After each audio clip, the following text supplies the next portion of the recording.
one who did the cool animation in that. Like, yo. And then the guy, the video I posted, the animation around him, he's on Twitter, that guy. And he said that he's inspired by the movies, movie 8 and 12. So the first Broly movie and the Fusion Reborn movie. So he was like, that's what inspired him to draw that detail. Which is crazy.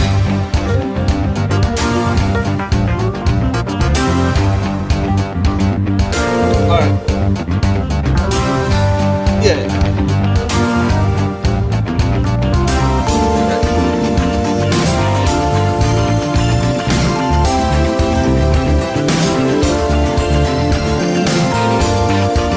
So awesome games done quick because I'm just supposed to.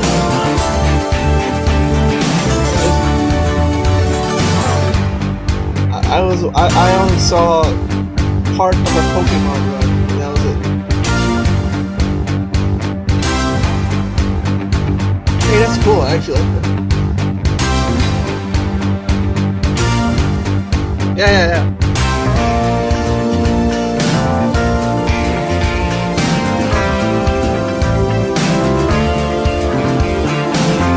Right, for now.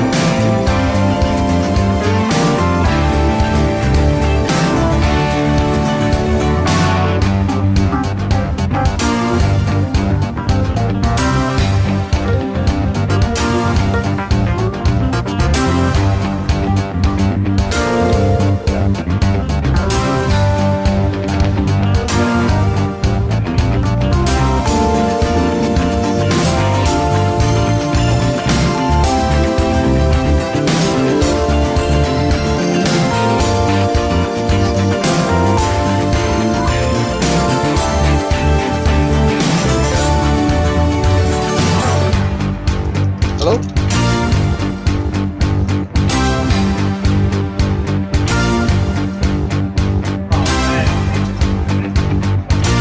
Right.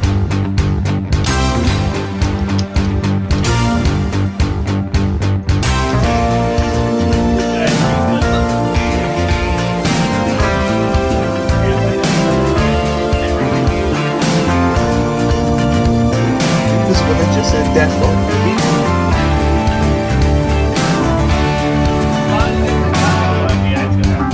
Visible Ninja, he's in the chat. He said that funky beat.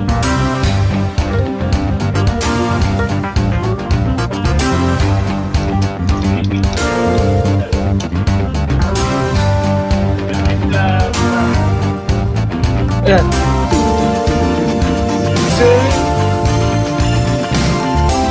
It's just from the OG.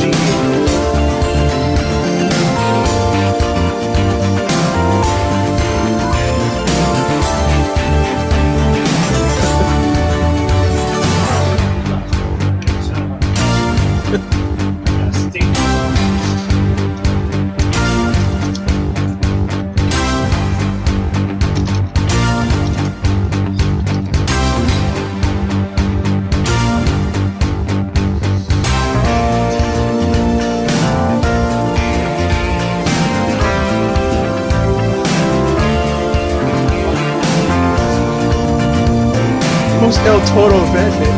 I don't remember anybody. Yeah, look at online on the right for general. Yeah, look who's online.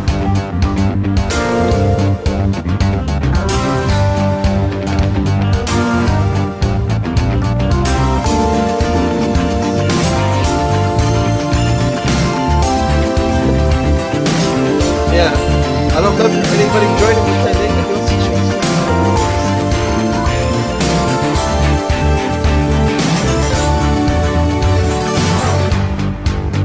No, he's on. He's right under. Yeah, that guy. Your manga stinks, and it's my most popular one right now. It's almost like if RDT fan hates you doing that. It's like, yeah, alright, I shall.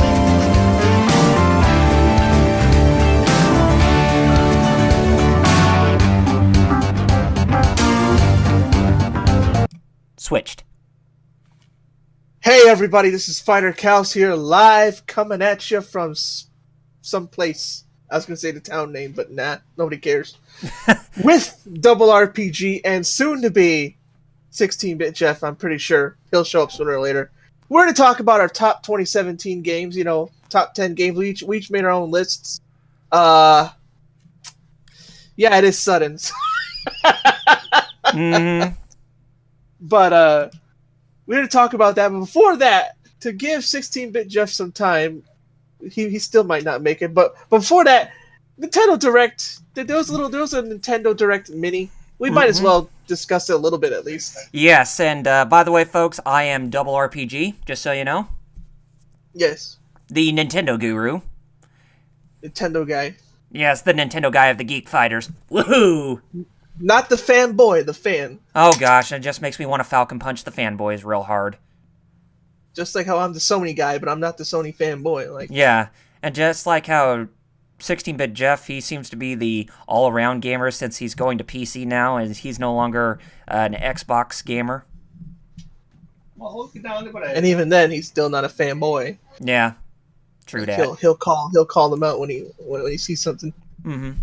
But yes, we have our preferences. But yeah, Nintendo Direct Mini. Yes. Might as well. Oh yeah, I have a lot to talk about, and I'm pretty sure you have a lot to talk about on specifically one game in particular, since you are a big fan of fighting games. At least that one, yes. Although there's other ones that caught my eye. Oh yeah.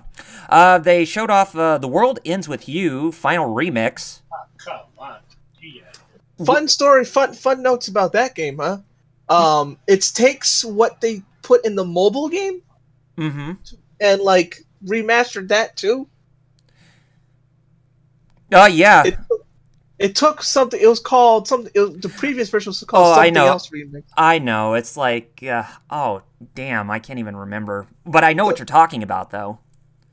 But it's super nice to finally play all that content instead of on a cell phone to play it on the actual proper system. Mm-hmm. And but what else about that game? Looks to be. It really does look to be very well detailed in terms of the sprites. They actually look more hand-drawn than pixelated from what you saw in the Nintendo DS version, the original. Yeah. Mm-hmm. But, that's just one of those games I never thought we would actually see, re-release on the Nintendo Switch. Because, for a game like that, it actually worked well as a portable game, which actually worked well on the DS and as well as the iOS and Android, I take it? Or is it just an iOS game? I want to say both. I can't confirm. Mm-hmm. But I want to say it was on both. Yeah, but it's really awesome that it's coming back in some way, shape, or form. Especially if with the final remix version that they're doing a bonus epilogue not seen in the other two versions. But it's one of those things where a lot of people are just still anxiously awaiting for there to possibly being a sequel. But unless if this is an indication. Buy this game. Yeah, unless if vote with your dollar. Unless if this is an indication that there is a sequel in the works, but it's good to see it on the Nintendo Switch. But if you haven't even played The World Ends With You on the Nintendo DS or the iOS version or the Android version, or if you want to experience it for the first time, if you have a Nintendo Switch, then definitely it's going to be up your alley. But hopefully it's at a good price, and I think I may have to dip in when it releases this summer. Okay, next up, more information about Payday 2. You get a special character. Yeah, which I don't think... Did they actually show what the special character was? Because it looked like... Yeah, it was some... I forgot her name, but she has special hacking abilities and a mask. Mm-hmm. Yeah, It's just the mask part really threw me off because I was really expecting something like of Nintendo properties to actually make an appearance somewhat, but, for something original, I can't complain. But, Payday 2, I heard that a lot of people actually really enjoyed that game when it launched. Green on the side of the ball. That in the original Payday. So, it's good to see that there's a lot more M-rated titles coming onto the system aside from just Bayonetta 1 and 2 and the upcoming 3. As well as another game that we will talk about at the end of our thoughts on the Nintendo Direct Mini. Yep. Okay. Next up, I would say the next game we ought to talk about is SNK Heroines. Oh, yes. Yes. And this seems to be a spiritual successor to what was it, Gal Fighters on the Neo Geo Pocket Color or whatever? The Pocket Color, yep. Where you played, at the time, it was, all the female characters in KOF that were popular at that time, along with Miss X, Mm-hmm. who, spoiler alert for a 20-plus-year-old game, turned out to be Iori in drag. Aw. Oh no, I spoiled you for... Well, I don't really play KOF that much, so I'm not. It's really not one of those things that I'm gonna, Let's more for the Yeah. viewers, like, oh no, Yeah. how dare you? It's like, well, that game's old, and if you can find a copy of it, which is it's actually a pretty uncommon game, so Mm-hmm. yeah, you're not gonna find a copy of it for cheap anytime soon, anyways. Yeah, I hear you. I was ducking. It was But behind the wall. it actually was a good tie-in announcement since I was what behind was the it? wall. Art of Fighting 2 released on the Nintendo Switch eShop on that same day, because it actually Yep. makes mention of that female character who debuted in that game. Yeah, Whatever her Yuri. name. Yeah. Yuri Uh-huh. Sakazaki. Mhm. She's one of my favorites. Oh yeah. So, some fun things about that game. Apparently, you can't just win normally. You have to finish the match with a super move. Oh really? I.e. the Howl Shoko Ken or whatever Athena's move. And the thing is, like, when they do them too, they're like, there's like candy and gifts, so it's like, I guess it's like trying to be a little more lighthearted, like, oh, they're not getting hurt, they're just getting candy thrown at them. Mm-hmm. Also, the Nintendo of America version was censored. The trailer, that is. Yeah, I don't that's think the content is. Yeah, probably not the content, but that's the first time I've heard of it, because when Jerry and I were talking right before we went on, he told me that it was that the one that we saw on the Nintendo Direct Mini was censored, but the one on SNK's YouTube channel actually shows more than what you saw in the Nintendo Direct Mini. It's even on the Nintendo JP YouTube channel too, and the Nintendo JP version shows that the trailer is way different. Instead of just showing like the customizations on Yuri with her little headgear, like they were all wearing bikinis and stuff. Mm-hmm. And it was like, haha, see, this is fan service. But then like Nintendo of America was like, cut out all those parts of the trailer. Of course, because this is why we can't have nice things from Nintendo of America, right? Which makes me, I was like, I thought they were kind of more open because of Senran Kagura coming and them saying they're not going to touch it. Like, Mm-hmm. although again, it doesn't, like, from what I saw of the American and Japanese trailer, the customizations are still there. Mm-hmm. Just the trailer decided not to show them. I don't know why. Like, again, like I hope they're still there. I really hope that like one version isn't gimped compared to the other version. Yeah. It looks like it's not, but yeah, just a heads up there, like, yeah, the American trailer edited out what really is supposed to be shown for some reason, even though it's like, it's just, it's nothing, it's even with the bikinis on, they're still tame compared to DOA and all that, like, it wasn't like gratuitous. Uh-huh. But yeah, I'll keep my eye on it. Hopefully, hey, if it's Switch only, another game that I'll eventually get a Switch over. Oh, yeah, I'm definitely. It definitely Which has it my seems eye. to be, by the way. Some people are also saying that it's for PS4, Xbox One, when so far there hasn't been any confirmation on that. So, Mm-hmm. Yeah, from what we saw, Don't- but don't shoot before the like, match. I mean, it might be, but yeah, but if it's an exclusive, then I could see it being more of a timed exclusive type of thing, not a full probably, most likely. Mm-hmm. But yes, nothing's confirmed, so that's why I'm like, until it's confirmed, you can speculate, but don't say like, oh, it's totally confirmed. Mm-hmm. Although again, like you said, pretty sure it's going to be coming to the other console sooner or later. Yeah. It looks to be running on the KOF 14 engine too, so which has me going, Switch can handle that. All right, that's. Although I mean, it's 14 is not a graphically intensive game, but No, unless Still- if you talk about the update, then yeah, that's a little bit more graphically intensive. But then again, it's not ambitious like AAA yeah, standard ambitious. exactly. It doesn't look like Tekken 7 Mm-hmm. by any stretch of the imagination. But still, it makes me glad to see. Okay, Nintendo Switch can handle a game that's technically made for PS4. So Mm-hmm.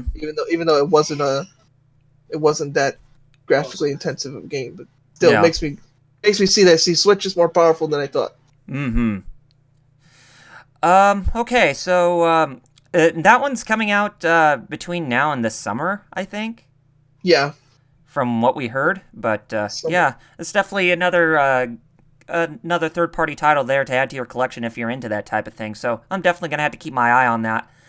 makes me happy. See Oh. SNK supporting Switch. Mm-hmm. Definitely. SNK is going in full. Like, yeah, you got our support. More third parties for any platform, the better. But Shin-Nihon Kaku. anyway, next up, Kirby Star Allies. All right, so you got team up attacks. Yeah, and That's some pretty much the main draw. and some new power-ups too, like new abilities or new power-up abilities, like Painter Kirby, I think is one or Artist Kirby, where you can actually paint certain things on canvases and actually make them come to life and attack enemies that way. And I think there's Spider Kirby, which he can shoot out like spider webs or whatever to seal his enemies in spider web and then just kick them off screen. And then, yeah, like you said, with the team up, you can actually combine with, your either player control or the CPUs of the allies or the other player control characters, and you can become a variety of combined power-ups like what they did for Kirby 64, the Crystal Shards. Like, you can combine Yo-Yo Kirby with, what was it? I can't remember the one with the electricity, but basically you can have like an electric yo-yo in that sense.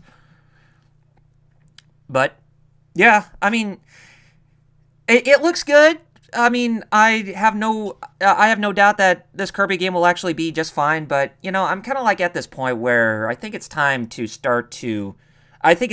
the Kirby franchise to start going into more territory. I mean, I'm not saying that Kirby Star Allies is bad, but I'm just saying, at least for future Kirby games, I think it's time to go into the unknown more.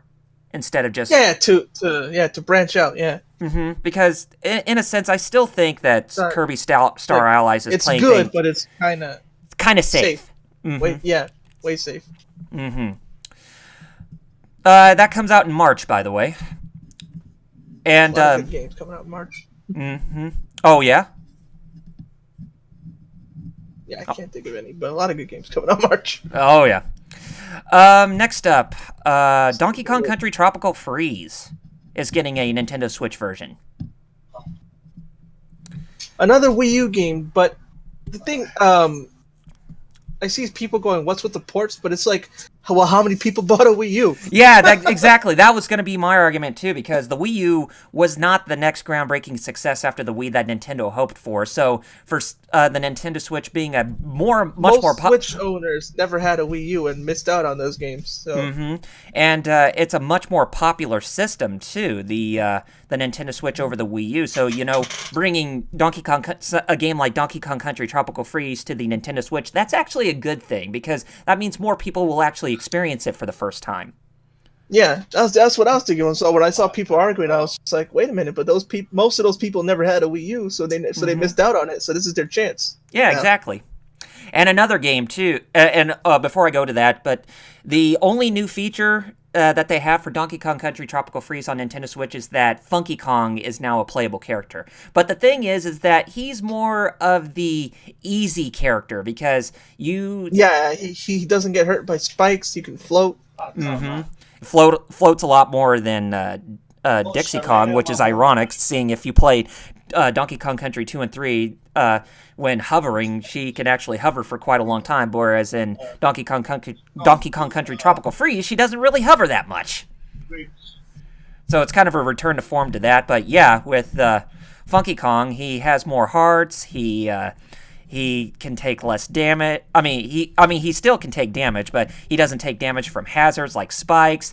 And it's like at that point where if you thought that Donkey Kong Country Tropical Freeze was too hard, then there you go. I mean, it'll still have the traditional experience from what you experienced in the Wii U game, but, if you found it too hard, then playing as Funky Kong, that'll probably help you get through most of the other levels that you had trouble trying to get through. But, yeah, that one's coming out in May, if I recall. I believe. Yeah, from what I saw. And the other Wii U port that's actually coming to the Nintendo Switch is Hyrule Warriors Definitive Edition. Which combines the 3DS and Wii U DLCs all in one, like, game GOTY type version. Yeah, so a lot of the stuff... So that's kind of cool. Like, so it's like, oh, I didn't have a Wii U, but you get everything, man. Mm-hmm. And you can experience the content from the 3DS version for the first time, like the levels, for instance, in an HD environment that you saw in Hyrule Warriors Legends. And the other thing about Hyrule Warriors Definitive Edition is that there are 2 new costumes, one for Link and one for Zelda, but it's their attire from the recent Legend of Zelda game, and that is Breath of the Wild. So Link's traditional outfit, as well as Zelda's from that game, they are the 2 new costumes for those characters. But for them saying Definitive Edition, I don't think we're going to be seeing much else after that. Unless if, Koei Tecmo Games decides that they want to try and make a 3rd season pass or expansion pass where they include more content, but that's debatable. Who knows? If they still continued supporting DOA, sure. But now, with the way they are now, going, we're just going to drop our big moneymaker, I have no idea. Yeah. Before, I would have been like, they love DLC. Now it's like, I don't even know what's going on with them. Yeah. But who knows? That one comes out this spring as well. I think it's either March, April, or May, one of the two. Next up, there is new DLC coming for Super Mario Odyssey. And it's there are 3 new outfits for Mario to wear, and there's also a new I guess you could say like a fun way to play with other people online, in a sense, by finding their balloons in the levels. It's called Luigi's Balloon World. So basically, within every kingdom you go at as Mario, you can find Luigi, and you can find other people's balloons that they have hidden all over the level. So it's a good way to actually, see if your balloon is the most well hidden. So that way you can actually go up in the online ranking boards. So there is a good incentive for... Kind of a neat way to add multiplayer without actually having multiplayer. Yeah, very true. But, there's just one of those things that a lot of people are still waiting for, a mainline Mario game. Mainline Mario game to actually get online multiplayer, but who knows when that's It is free, right? The DLC is free, yes. Awesome. And I think that comes out...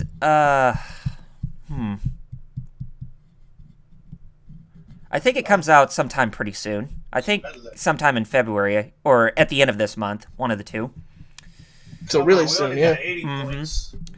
And some more content for Pokken Tournament DX. And hi, LPH, thanks for coming in the chat, as well as Mike Maverick and Visible Ninja, who we saw earlier. Yeah, thank you guys for showing up. Cool. Yes, there are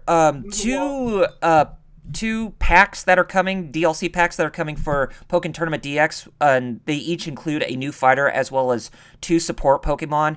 One of them is Blastoise, but I think he's in the second DLC pack that's coming out, which I think it comes out in March, and there was another one that's actually coming out very soon, but I can't remember the Pokemon that you play as. It's one that I'm not that familiar with. Well, the ones that you can actually play as that aren't support was Mega Rayquaza, and Aegislash. And then the support was Mew, Mimikyu, and you said Blastoise. Yes. Yeah, so I think that content's coming for free, if I'm not mistaken, or if... No. Actually, I think it's one of those things where it's paid, but you could buy both of them at the same time if you want to, so that way, if you missed out on... so that way you don't miss out on the second DLC pack when it releases. But they're giving you that option if you want to get one of each or, both of them now at the same time. And then, last but not least, I think the big announcement was the announcement for Dark Souls Remastered. Yes, Visible Ninja brought that up. Yeah, Dark Souls on Nintendo. My God. As he so eloquently put it. Mm-hmm. And it's also going to include, I would say, most, if not all, of the DLC from the original Dark Souls. I hope all the DLC, especially if this is just going to be a remastered version. But, it's good. Finally, another M-rated title that we're actually seeing on Nintendo Switch, even though it is something that's also coming out on the PS4, Xbox One, and Steam as well. But the thing is that with the Steam version, you can't actually get an update or a discounted price to actually buy that version. I mean, it's not like Dark Souls 2 Scholar of the Sin, that update version. LPH brought up a good thing. Hashtag Nintendo hard, right? Those games are hard. And with this being on Nintendo, it kind of brings that back. Oh, yeah. And there was another rumor that we heard in relation to this game actually coming to the Nintendo Switch that Dark Souls 2 and 3 are also in for remasters and are also going to be coming out for that system as well. But take it with a grain of salt. I mean, but then again, with Bandai Namco and Nintendo being on good terms as of recent, and with Dragon Ball Xenoverse 2 for Nintendo Switch selling over 500,000 copies worldwide at this point, I would assume that it wouldn't be too far-fetched that we get those other two games on there as well. Here's some other gaming news that was just, you mentioned Bandai Namco and all that, right? Which reminded me of Arc System because of Dragon Ball FighterZ, which reminded me of BlazBlue Tag Battle.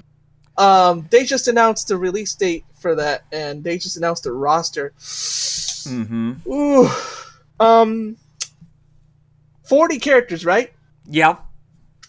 20 of those are DLC. Ah, shit. Yeah. And it comes out in May. And both Blake and Young from Ruby, I think they're DLC characters. They're DLC, which is so weird. The four core... I'm not even a Ruby fan, but somebody put up a good analogy with it. Like, that's like saying the Ninja Turtles are in, but only having 2, and then the other 2 are DLC. Like, yeah, the core 4 should all be in the damn game. Exactly. The other characters, okay, fine, but... I mean, if you did the other characters in the Ruby franchise as DLC, then those, fine. Yeah, but just the 4 main characters, where 2 of them are available right at the get-go, but the other half are DLC, that's bullshit. Yeah, that makes no sense. And I have a good rebuttal for that, Arc System Works, and but don't hold it against me. But I just got to say this to you, nigga. What the fuck is this bullshit? If you don't know where that's from San Andreas. GTA San Andreas. Yeah, exactly. And I'm sorry I haven't really been using the soundboard that much in this live stream. You know what? For Arc System, dude, you're supposed to be my friend. Oh, yeah. Seriously. What the hell, Arc System Works? You're supposed to be my friend! What Man. the heck? Half the roster's DLC? Half? Mm-hmm. Like, what? I mean, especially when you have Dragon Ball FighterZ coming out really, really soon, and there's only eight characters in a season pass. Yeah, and none of them are core. Like, you know, like, you don't have, you're not going to lose out if you don't get them. Like, right. Which is, you know, also nice. But yeah, like, what the heck? Core characters being DLC? Core? You know, the main characters? Yet they still need to make Bulma a playable character, even if she is a part of the season pass. I'm sorry, she needs to get some... She really does need to get some limelight in a fighting game, a Dragon Ball fighting game for once. I mean, it would be crazy, but... And kind of ridiculous, too, but still. There's only, like, what? Android 18's the only female in Fighters right now? Yeah, her and... well, Zhang is not in it, but yeah, she's the only female fighter in the game. We don't know if 21 is playable or not. Yeah, and you know, no Chi-Chi as a playable character either. Chi-Chi, I would love to see Chi-Chi again, because Super DBZ did her right. Mm-hmm. They had her in her old school original Dragon Ball, the 23rd Budokai. outfit. Bring her back in that iteration. I'll play her. Oh, definitely. But you know, Yeah. and speaking of which, I already got it pre-ordered on Steam. But I'm so bummed out that they're not doing the open beta on Steam. It's either on PS4 or Xbone. And right now I can't. I tried getting the open beta. It still says it's only for the early access pre-order.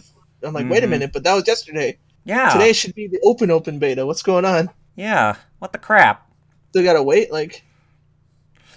But, you know, I imagine that's another one of those games that's also going to come to the Switch, too. I mean, Arc System Works says that it's not a problem. I assume it's gotta come sooner or later, yeah. Hope so. Yeah, I mean, they said it's not that problematic to bring the game over to the system. Because if cross-tag battle can make it. Yeah, and it shouldn't be because it's basically the Xrd engine. The Xrd engine is, can run on it. Xrd engine was on Unreal Engine 3, but Dragon Ball FighterZ, it's Unreal Engine 4, and, you know, Nintendo Switch can actually run Unreal Engine 4 since it's one of its main engines that, you know, the system can run on. Yeah, but the core is basically the Xrd, so it shouldn't be a problem. Yeah, exactly. But other than that, I think that's it for our thoughts on the Nintendo Direct Mini and the small little bits of other news, too. Yep. All right. On the drop, I'll talk about technology. But that's because CES was this past week. Yeah. I'm not really that much of a tech guru except for what NVIDIA announced, but other than that, yeah. I haven't talked tech in a long time, and usually, oddly enough, those are like, whenever I do that, those are like my most popular videos. Oh, yeah. I mean, you tech and Toku, and go ahead. I mean, you see a lot of people talking about, you know, video games, and that seems to be a really easy thing to do, but when you see other people talk about technology and that other jazz, they seem to get a boost in views because because of these people's affinity with something that's pretty much unknown to them. Yeah, that's usually what I get views on. That and Tokusatsu, and those are the two things I don't talk about enough. Mm-hmm. Usually those two things get me views, but I barely talk about them. Yeah. But yeah, so hopefully Jeff will pop in. Me and Double R made our lists of top games. Mm-hmm. Oh god, I thought I deleted the list. I was like, oh god, what? No. Yeah, I picked up my list from the Facebook chat that I posted, but I never saved it on my computer, so that's where I got mine from. Well, you copied it from your Facebook chat? Yes. Okay, good. Mine is in no particular order. It's just 10. I don't know about you. I think mine went for a particular order. Oh. Yeah, but if you want to do yours in no order, then that's okay, too. You thought about it. Yeah. Harder than I did.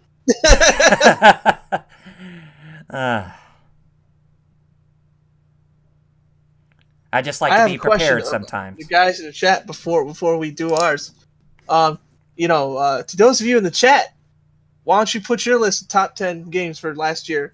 Yes, do that. We definitely would like to hear your opinions on what you thought was actually great. Yeah. Mm-hmm.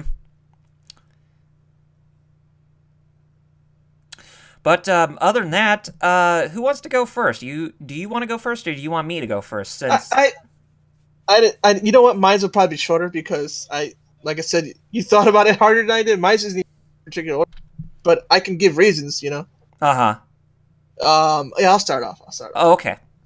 So the first game I have here is Nier Automata, or as Jeff Keighley calls it, Nier Automata. Oh god, that is so bad.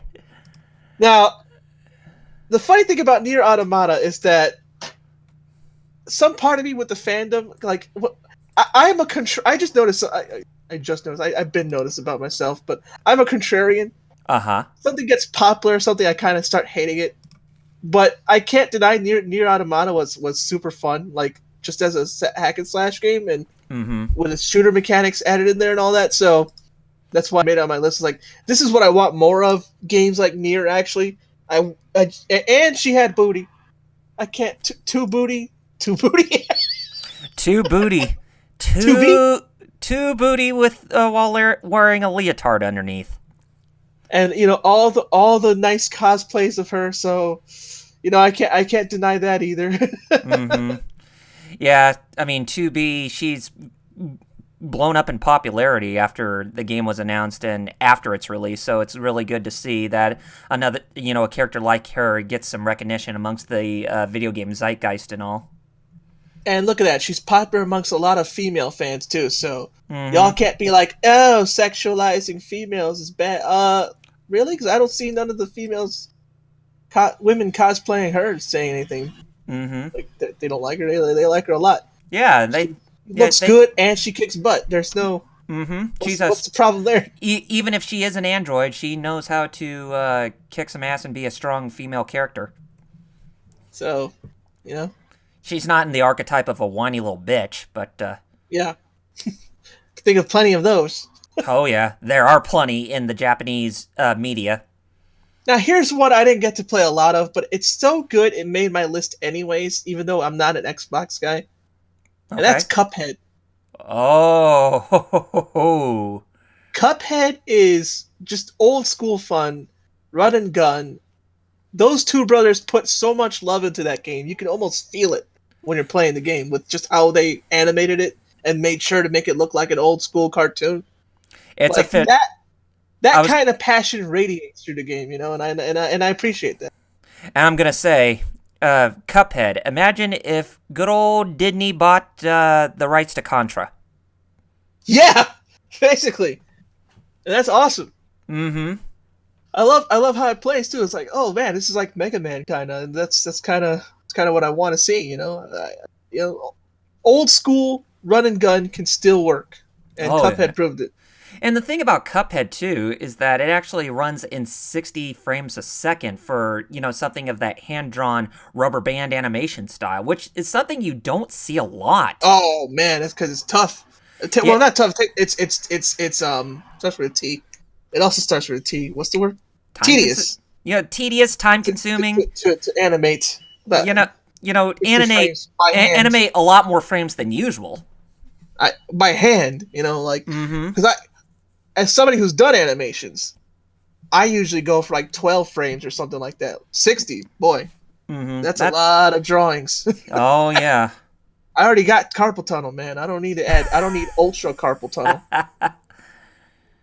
My animation software won't even let me anyway because I have to buy the premium version to get more than 24 frames. Mm-hmm.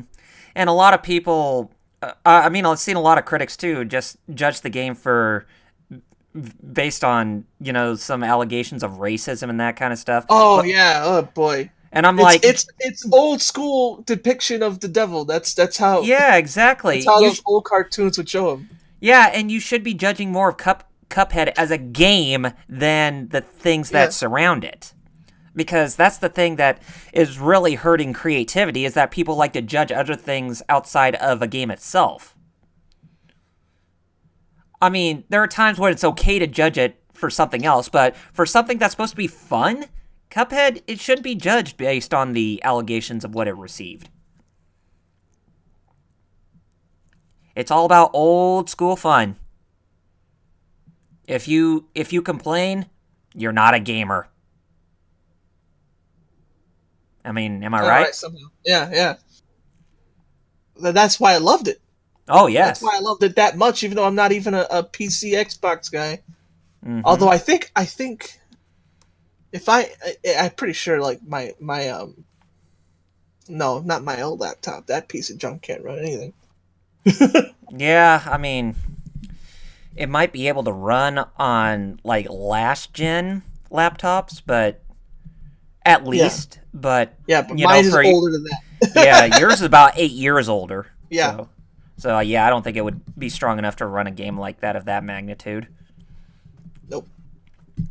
But my next game, Hellblade: Senua's Sacrifice. I was so glad to see Ninja Theory back. And this game was taking a long time to make. I remember the developer diaries for this game, like years ago, and it was like, I'm like, is this game coming out or what? And it finally did, and it's totally different than Heavenly Sword or their other games. Like Enslaved it's got action in it, but it's about mental health. She's I forget what she has exactly, but she has some sort of condition where like she'll go crazier every time she loses. Uh-huh. And that was kind of cool, like to see that, like take a bit of a deeper dive into a main character's psyche, Mm-hmm.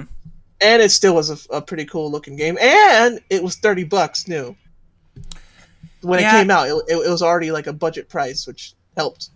Oh yeah, I mean, especially seeing as how Ninja Theory is not that, not that big financial wise, since as many other developers out there. But for this to be released as a budget title, yeah, that's a good buy for $30. But Yeah.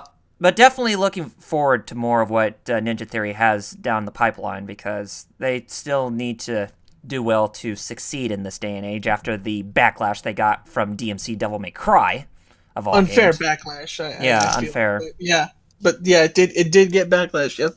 Mm-hmm. Because I did like that game too, and I really hope, or rather, my dad really hopes that they remaster, at least remaster it, not make a sequel to Heavenly Sword. Mm-hmm. Because that was actually a good game too. Some people are like, Yes. I liked it enough. I mean, Ninja Theory is fine in my eyes. Hellblade, it's one of those games I haven't even bought yet, so that's one of those games that's going to be on my radar for this year at least. Yeah. On Steam. Okay, I'm not even half done yet. All right, my next game is one you played a lot of, and a game that got us our most views on YouTube. And I think you already know what game that is just by me saying that. Oh, our most views on views. Yeah. Metroid: Samus Returns. Yes. Oh. Now, this is exactly what I've been wanting for the longest time. When people want a new Metroid, I'm like, I want classic style Metroid, please. Classic side scrolling, please. Classic side. No, we're gonna make a spin-off. No, we're gonna make more Prime, which I don't hate Prime, but I wanted a classic Metroid style, and I finally got it. So my thing is good. You gave me what I wanted, and I'm gonna show my support, because I'm sick of this day and age of people asking for something. Then when it finally comes out, no, there's this one wrong little thing with it. Therefore, we're not going to show our support. And then wondering why certain whatever series they were asking for is dead still. Like, you guys asked, they brought it out, and you guys just complained about like one small little thing. Yeah, it's a remake. It's a good remake of a game that barely anybody played on the original Game Boy. Yeah, that's the irony of it all, too. I mean, which, oddly enough, that was the first Metro game I ever played. Oh, how ironic. And I didn't understand anything, because I was like, what am I supposed to do? I didn't understand. So, to have this remake in the modern looks and have it more, well, I don't know about, I guess, streamlined. Mm-hmm. Yeah, I think Metroid Prime was my first Metroid game, but in terms of the mainline series, I think yes, but in terms of the mainline installments, it was Metroid Fusion that was my first one. Really? I'd have thought you played before I did.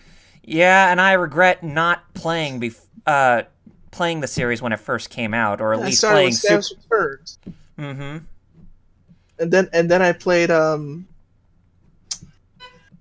Think Fusion. Mm-hmm. I went Sam's Turns, Fusion, Prime, and Zero Mission as well.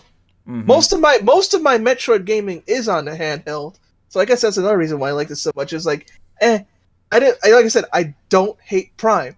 Mm-hmm. It's just I think my preference is the side scrolling and on the mobile. Mm-hmm. That's where I started with. I guess that's where I stayed. Yeah. So pick it up if you haven't already, Metroid Samus Returns on the 3DS, because we need to send Nintendo the message that, hey, we like this is what we want. Mm-hmm. Definitely. All right, on the halfway point. Now, this game, being the huge fan of, it's kind of weird. This is a game where you'd think, like how I was surprised that you started later with Metroid, people would be surprised I started later with this series. That's Persona 5, which fixed. Yeah, oddly enough, about my history with the series was I actually started with Persona Arena.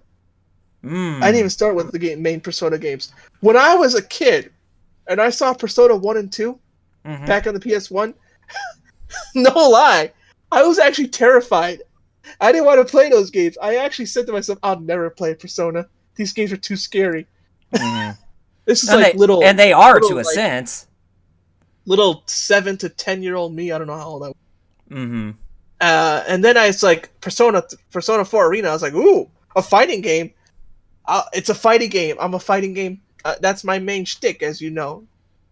Fighting. I'm part of the FGC. It's what I do, right? Fighting game. Yeah. So I was like, I'll give it a shot.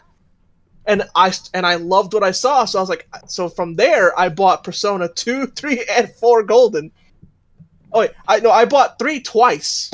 I bought 3 Fez and 3 Portable, and I bought 2 and 4 Golden, like I said. So I kind of dove in from there. But yeah, 5. So while I was talking about Persona 5, why it's so good, besides it just being a sequel, it fixes a lot of crap that I had with 4 and 3. 3 was 4 fixed from 3, which was pressing square to just go places. Mm-hmm. And 4 would also tell you, in Golden at least, it would tell you, oh, you can hang out with this character through the network. See, I hung out with this character today. Oh, that character's available today, right. 5 fixes that even further, which I like a lot. It tells you, without you having to guess, who's available to hang out and where they are. Just push square, you can go there, boom. Right. You don't have to like remember, like, because it just tells you and it expects you to remember. I have the memory of a goldfish, so as you know, because you've been there. Well, we've talked off air where I tell you stories that I already told you. Oh yeah. You sure I've told you this? Yeah, you did. No, I did. Yeah, you did, Jerry. Okay, sorry. So 5 fixes that. 5 brings back the classic system that 2 and 1 had, where you can your enemies you fight, you can persuade them to join you. 5 also has a better storyline, I think, than 4 did. More serious, although not as serious as 3's was, but still. Well, although 5 does have some like serious things that 3 and 4 didn't cover, so right. Overall, though, like, you know, like 3 felt the most dire. Like, oh crap, death is after us, you know. Yeah. And I like the characters in 5 more than I mean, I like Naoto. I kind of like Chie, but they kind of, I don't know. 5 they felt more fleshed out, and I like the designs better. You know, at least they don't have long necks like Persona 3. Oh God! Giraffe characters. What's his name? Shigenori Soejima has a problem with necks. Like, say what you will about me, at least I don't draw giraffe necks. I have problems. I'm not gonna lie. I do. But them necks, he fixed them in 5. Yeah. Matter of fact, that's probably why 5 was delayed. He had to go to next school. That, or he had to go to anatomy class as well. Yeah. To actually get the proportions of necks right. Persona, which I admit I have to do too, but this dude took that's, come on, that long, come on. But yeah, 5 was great. They're either giraffe necks or ET necks. Yeah. So 5, you know, 5 fixed a lot of problems before in terms of gameplay, like I said, with the square button and with the more realistic characters and the better designed characters, I thought. Yeah. So yeah. So now that I'm at the halfway list, here's the next 5. So I've got here 2 fighting games. The first one I put Injustice 2. I am not a NetherRealm fighter fan that much. I did grow up with Mortal Kombat. I loved Mortal Kombat.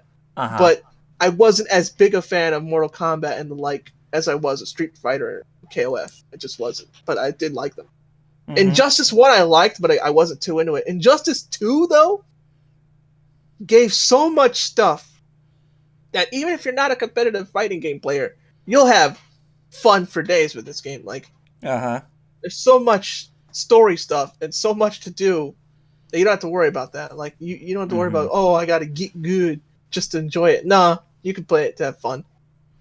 So they're gonna have the Ninja Turtles soon in that game.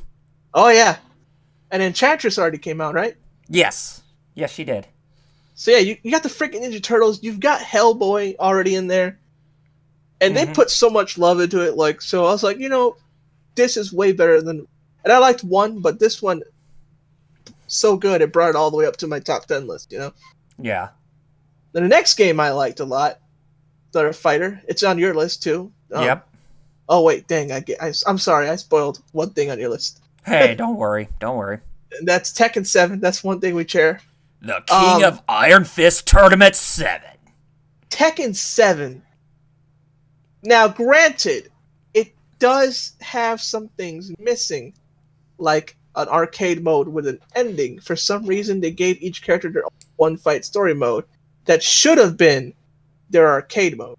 Like, those story modes should have just been the beginning and ending as arcade mode.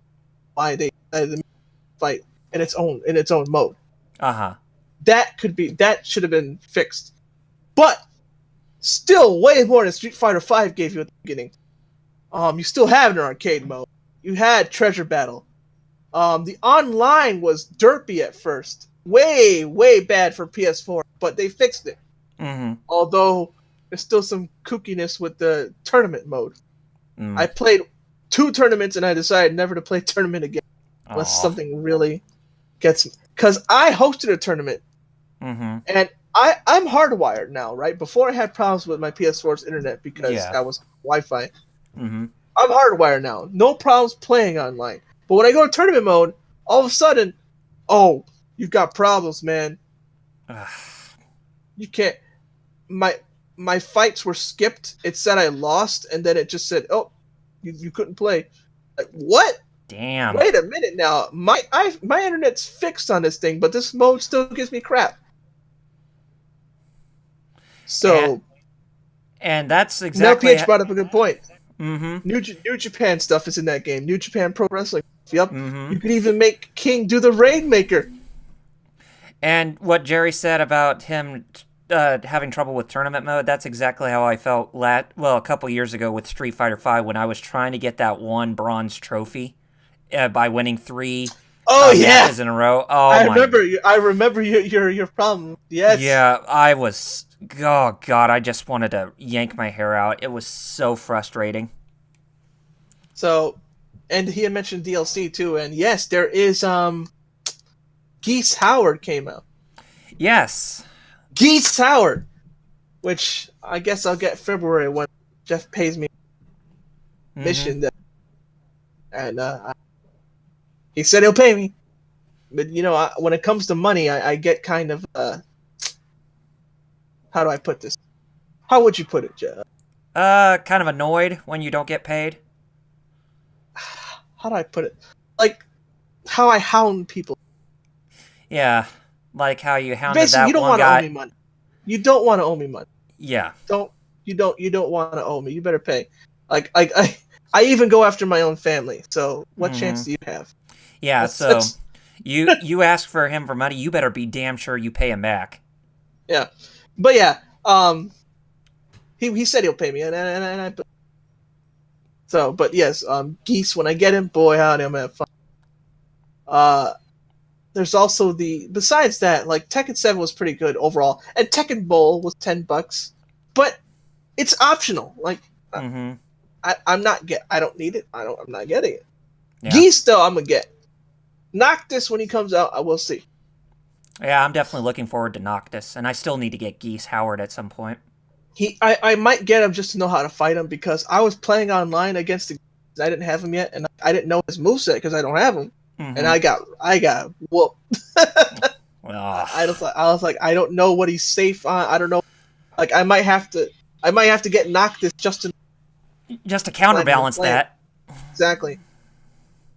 Just to know what he's safe on. And my next game is one. I don't know if people expect this or not, but Sonic Mania. Because that's not Forces. That's the bad one. Oh, God. Sonic Team, Mania. what the hell That's happened what to you with Sonic Forces? Yeah. Mania, however, really fun throwback. I loved the opening and like everything about this game is like, hey, remember when games were just fun? Mm-hmm. We remember. Let's make a game that's just fun. All right. And boom. If Jeff was in this call, he would be harping about that game, how it relies on nostalgia too much, but I think he forgets to realize that Sonic Mania is about fun. Yeah. And when it was the Sonic games on the Genesis. Mm-hmm.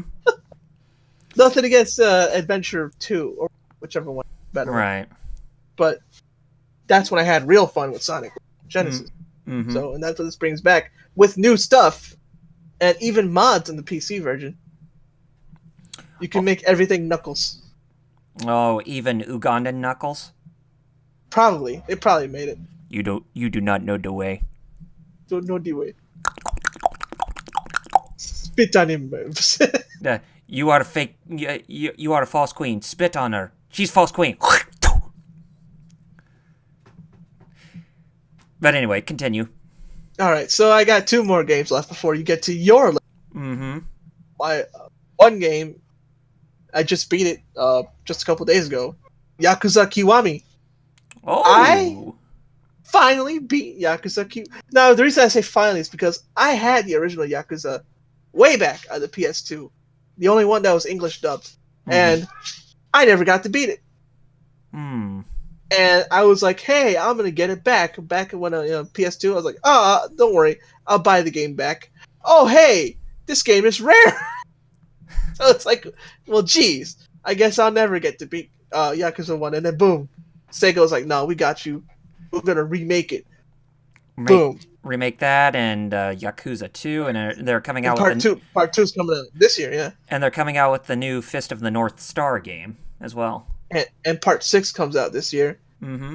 And then there's Shin Yakuza Ichiban, which is a new character in the same universe, but it's about him this time. His name's Ichiban.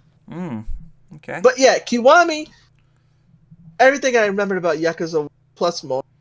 I loved it. There was some of the side stuff I didn't care about that much. Mesuking. But for what I got for what it came out new for 30, I got it for 10. Mm-hmm. Definitely a game to get. Especially if you're new to the series. This is technically the first game, so pick it up, which you did. I know you did. Yeah, I did. Plus, I like the story more in Kiwami. Mm-hmm. Because even though it's like, what do you mean? It's like, it's the same story as 1, right? It's like, yeah, but it also adds stuff from 0 that kind of ties it in. It gives more context.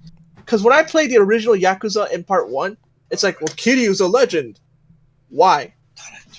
For reasons we didn't show you here. He's just until Yakuza 0 came out. Yeah, now when you play 1 and you know, oh, the legend, like, now it makes sense. Now it has context. Mm-hmm. And it also gave more to Nishiki, too, the bad guy. It's like, now you care more about him and you understand, like, man, you were my bro. Like, you helped me so much in 0. Now you're doing this to me? So it added so much. It added a lot. Yeah. And so pick it up, man. I got it for $10. It's 20 new now. Okay. And finally, my last game, I got it for free. Well, my dad got it for free. Because if you bought Uncharted 4 premium DLC thing, you got it for free, and that's Uncharted Lost Legacy. Okay. It's actually a pretty for free. It's basically a full-on game. It has all the chapters. It's like a full-on Uncharted game. Mm-hmm. And it has the multiplayer still. And try to beat it on crushing. And it's $40 if you didn't get it. So it's still not. Yeah, I think I got it for 20 because it was half off during the holiday season at GameStop.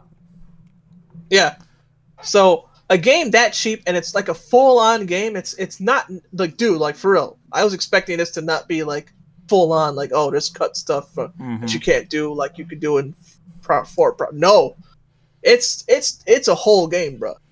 And it's done really well. Like, again, like, story kind of not as strong as with 8, but Chloe, I'm giving her a chance, and I liked her so far. So Yeah. this is a good start for showing somebody else the Nate.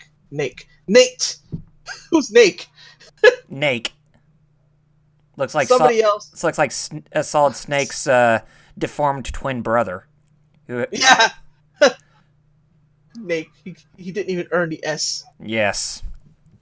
He's deformed. He's Nake because he's naked Snake. There you go.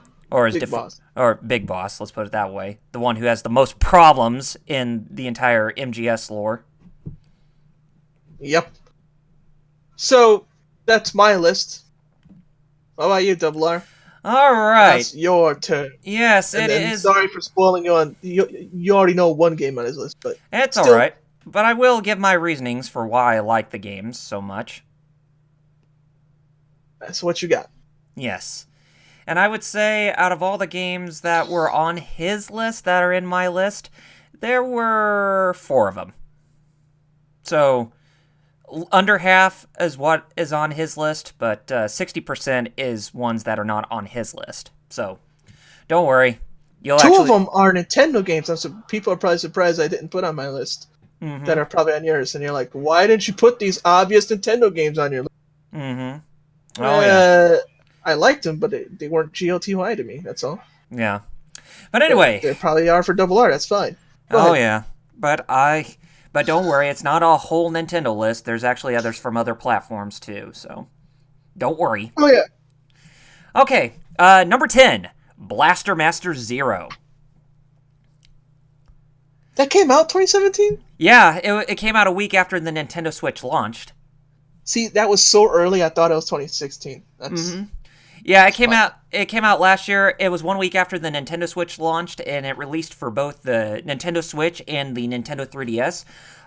The Nintendo Switch version is actually. For the 3DS version, you obviously get the stereoscopic 3D and the visuals, but the Nintendo Switch version is actually the most interesting version because you actually have more hands-on with the with whatever controller you're using, either the Pro controller or the Joy-Cons, because either one of them you use, you can actually feel the HD rumble from the controllers happening. And HD rumble, that's where certain sides of the controller will actually shake to give it more of that feeling to where certain parts of the game will actually vibrate from, and you can actually feel it in the palm of your hand. It's like when they showed from last year from the Nintendo Direct presentation with that cup of water with those 3 ice cubes to showing which layers will actually shake the most when you have those 3 ice cubes go inside that glass. Which there was no water, by the way. But the Blaster Master Zero, that on the Nintendo Switch, that's its most innovative feature. But the game itself, Blaster Master Zero, definitely one of the best remakes I've ever played, and it definitely has that same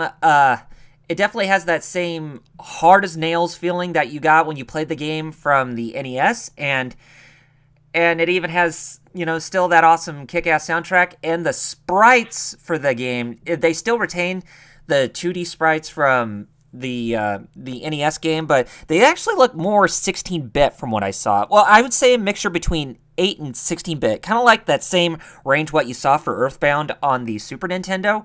But yeah, it's just, that was one of those games that I just had a lot of fun playing when the Switch came out. I couldn't even stop putting it down. It was just fun. You get to ride around on Sophia or Norma or whatever the tank's name is. Still gives you that option to go around inside that world just to find the main character's pet frog, which is the objective of the game. But for it being a remake, I definitely was very surprised with how it turned out, and it goes to show that Inti Create still has enough innovation and creativity in their minds, aside from just Azure Striker Gunvolt, which is their current original IP that they have on them right now.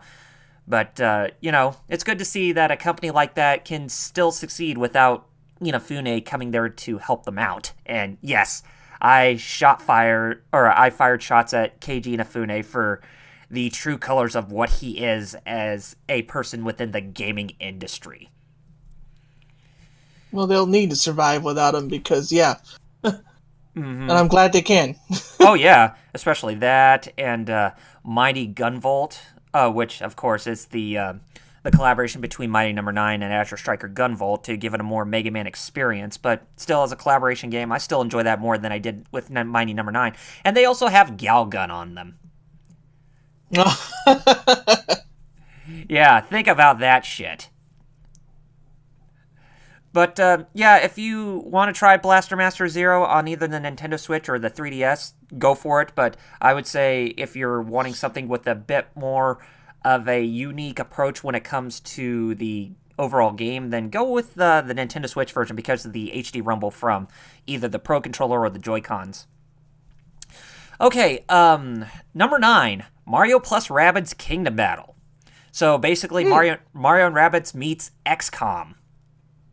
This is one of the ones that was you'd think I'd have, but it's good though. Go ahead. Yeah, and And it just seems like these past few years before the Nintendo Switch that Nintendo and Ubisoft had a very interesting relationship because of how bad the Wii U was and how Ubisoft wasn't going to put in more support after, Watch Dogs came out, which turned out to be an utter disaster on the Wii U.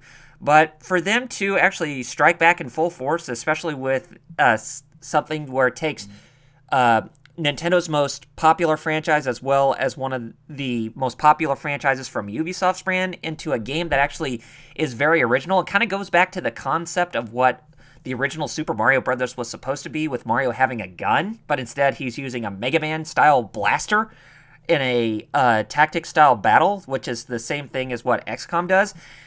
It's actually really, really fun and really enjoyable, and it looks very pretty for a Nintendo Switch game. And the music by Grant Kirkhope, it is, oh my goodness. That's candy to the ears right there. Sweet candy to the ears. But yeah, Mario plus Rabbids Kingdom Battle, it's definitely one of the biggest surprises for 2017, I thought, and especially when they mentioned it at E3 2017, it was like, whoa, this game looks amazing. Who would have thought that Ubisoft would actually make a comeback out of all things when they've been doing, when we thought that they were just shit for the last couple years? Yeah, that's true.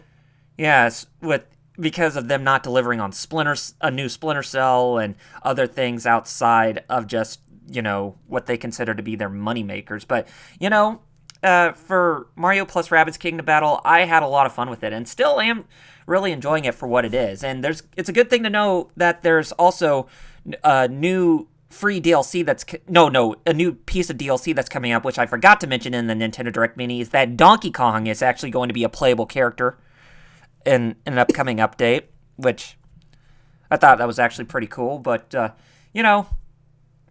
Mario plus Rabbids Kingdom Battle, it's definitely worth the $60. And for Ubisoft working on a game that has a Nintendo property on it, which is not published by Nintendo, but is actually distributed by them, you could actually see that a game like that shows potential that other third parties can actually work well with Nintendo's properties instead of just having Nintendo being the main publisher. But if they want to be distributor, that's fine. But I would say let other companies, take inspiration from what Ubisoft did, and especially the main director who put in a lot of passion into the project to deliver a fun, enjoyable experience for an RPG, that's very original, which we have not seen since the original Super Mario RPG on the Super Nintendo. And then, of course, we had Paper Mario and then Mario and Luigi, and they became their own two RPG franchise staples. And then, of course, the Super Mario Brothers Edition Puzzles and Dragon that came out on the 3DS. But Mario plus Rabbids Kingdom Battle, it's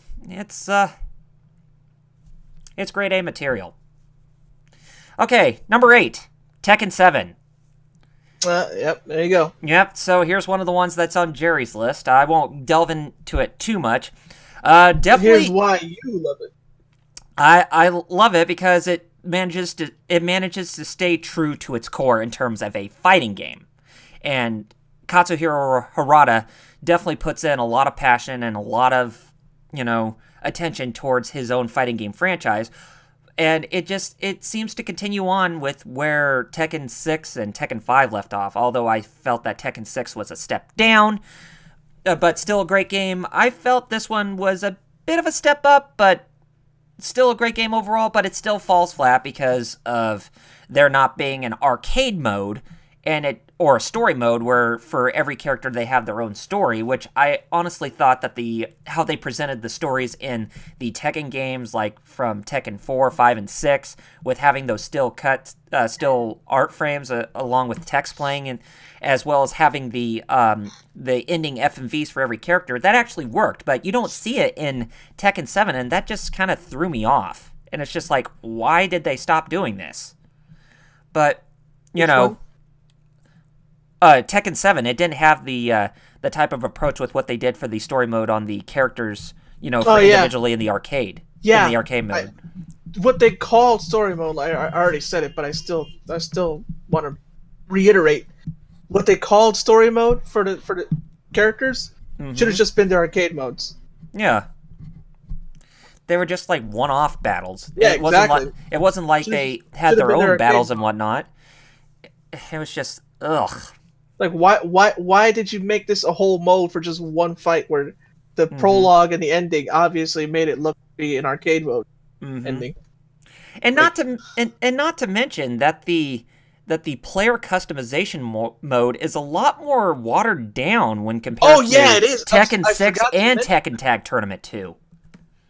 I forgot to mention that, but that is super true. Like, it's way watered down. Like, what the world? 6 and Tag had... I remember the customizations I made in those games. Those are... In 7, it's barely like, ugh. And also, there's no team battle mode, which was a staple of the game. The main games. Yeah.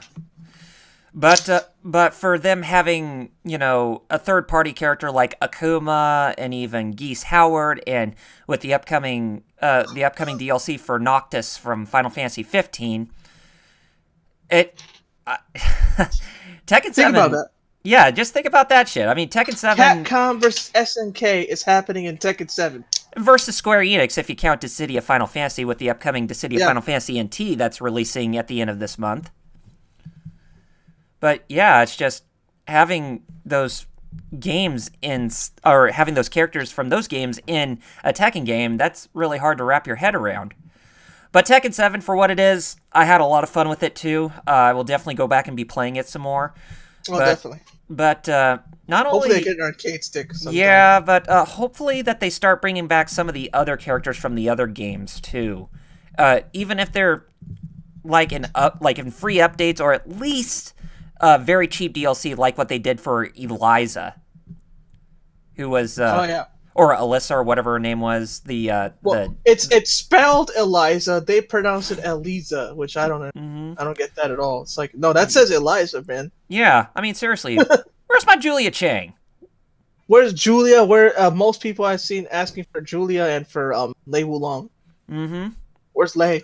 Yeah, exactly. Okay. Where's my Jackie Chan? Next up, here's another game that's on Jerry's list. Nier Automata, or as Jeff Keighley calls it, Nier Automata. Automata, that still gets... Yeah.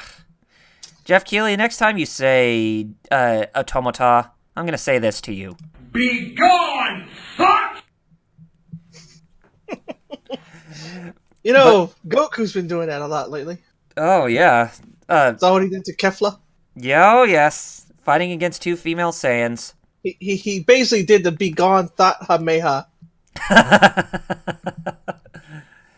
But Nier. Nier Automata.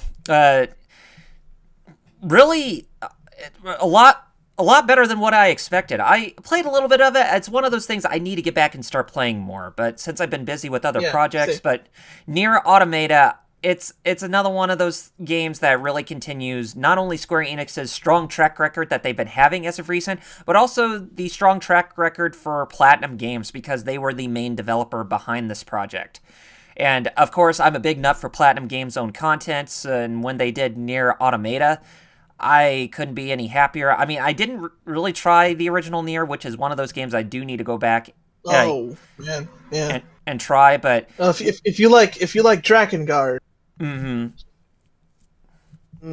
But Nier Automata, it's more like what you see from Platinum Games and even other franchises too, like Devil May Cry, for instance, that type of approach. But Nier Automata, what they did for the game, especially for the character 2B, as well as the mechanics of being a hack and slash, and also having that droid that can actually fire bullets. Yeah, some parts basically turn into a shooter because of it. Mm-hmm. Yeah. It also makes me happy to see more single-player games like this be so highly... It's like, see? Yeah, exactly. Yeah. CEA? Yeah. CEA, single-player games still have a strong presence within this market. Not just multiplayer. But Nier Automata, definitely a much better outing from Platinum Games this time around after the atrocity that was 2016's Teenage Mutant Ninja Turtles: Mutants in Manhattan. Oh God, and the meh of Korra. Yeah, Korra. That game was it wasn't bad. It was Mm-hmm. But although I did enjoy Transformers Devastation a lot more. Transformers was good. Yeah, that was a good. Mm-hmm.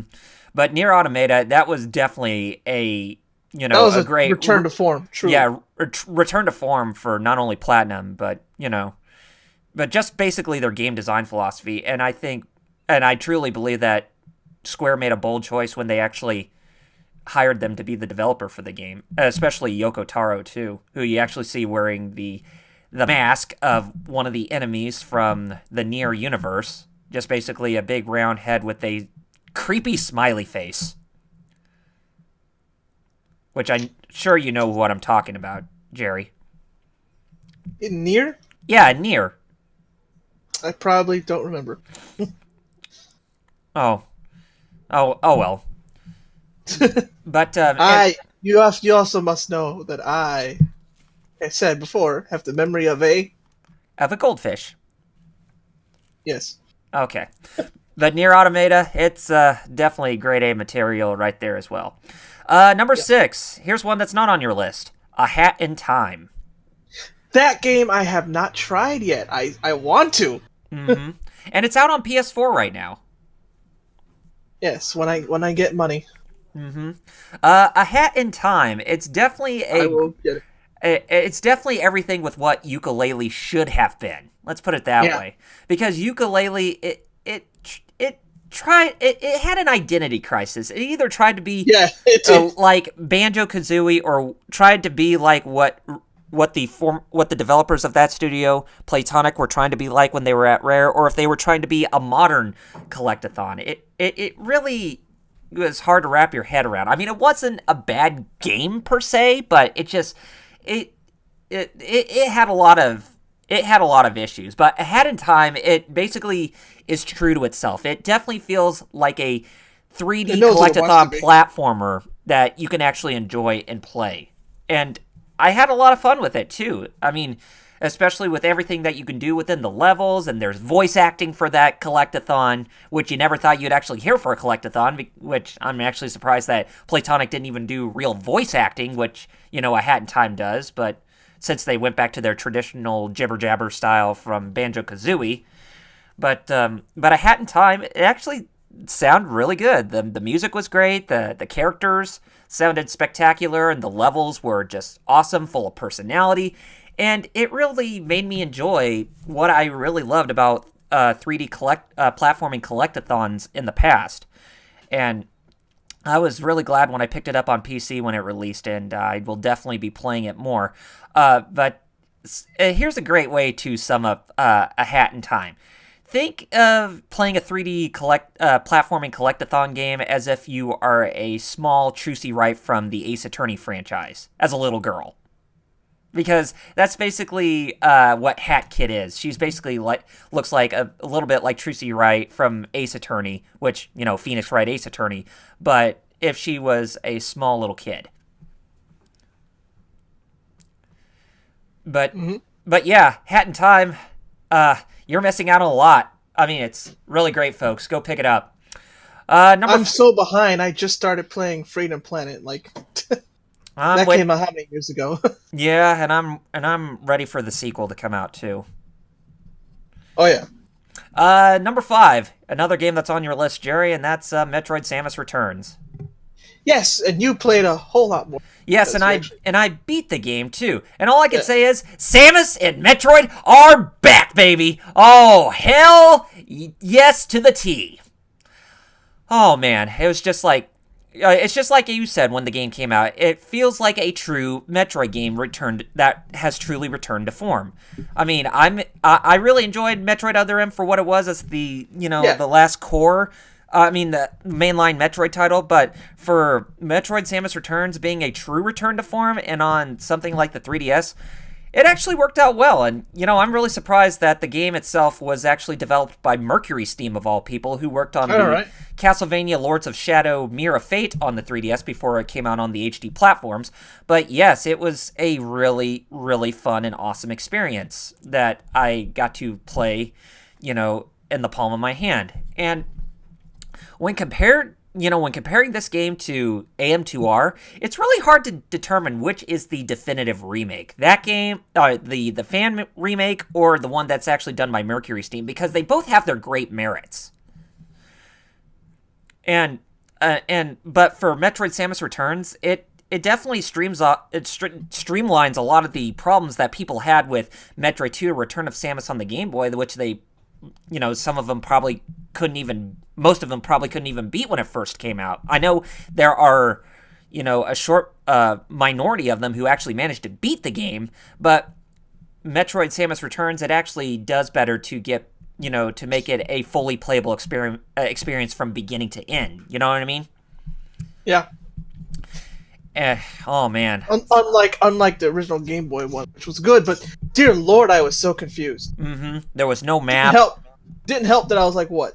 7? Mm-hmm. Yeah, and then at times it was like, when I'm listening to the soundtrack, it has Kenji Yamamoto coming back to do the soundtrack, which was really awesome. And it's just listening to the soundtrack, it's like at times I'm either listening to the soundtrack of Metroid 2: A Return of Samus, done with arranged instrumentations, or I'm actually listening to the Metroid Prime soundtrack, because a lot of the music actually seems like it was ripped off of Metroid Prime, or at least the Metroid Prime series in general. But, for what it is, Metroid Prime, or Metroid Samus Returns, that was definitely one of the biggest surprises of 2017, and definitely got me in a lot of playability during that time period of when it came out back in September. Plus, we have to thank it for giving us so many views on YouTube. Yes. Thank you for all the 7,000 plus people who gave us strong views on our YouTube channel when it came to that. And there is even content in that game which potentially teases the next Metroid title, which I hope is a sequel to Fusion. But it's still up for debate. But, it's like it's at this point where we got a good remake. It's time for us to go forward, Sakamoto. Yeah. I mean, it was great that you gave us a really great remake of an old title that not a lot of people beat, but it's time to move the series forward, at least in the mainline. For real, man. It's time to finally go past Fusion. Mm-hmm. And hopefully on the Switch. Yeah, I hope that there's more than one Metroid game for the Switch. I hope there is. Yeah. Okay, number 4, Xenoblade Chronicles 2. Another one that, like Hat in Time, I didn't even get a chance to play, but I know it's good. Mm-hmm. Xenoblade Chronicles 2. It is... Plus, it gives me more flashbacks to Xenosaga than any of the other titles. Mm-hmm.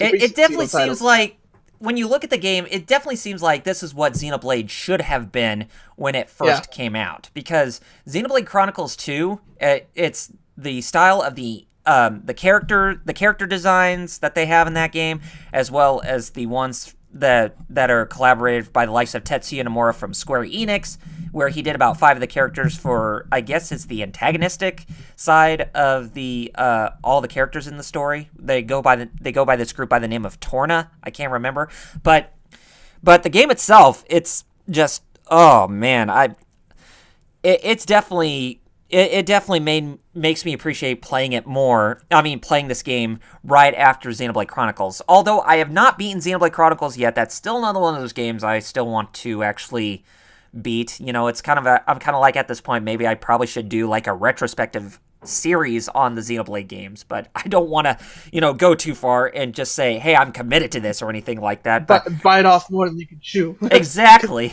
Still got the other retrospectives. Yeah, I know.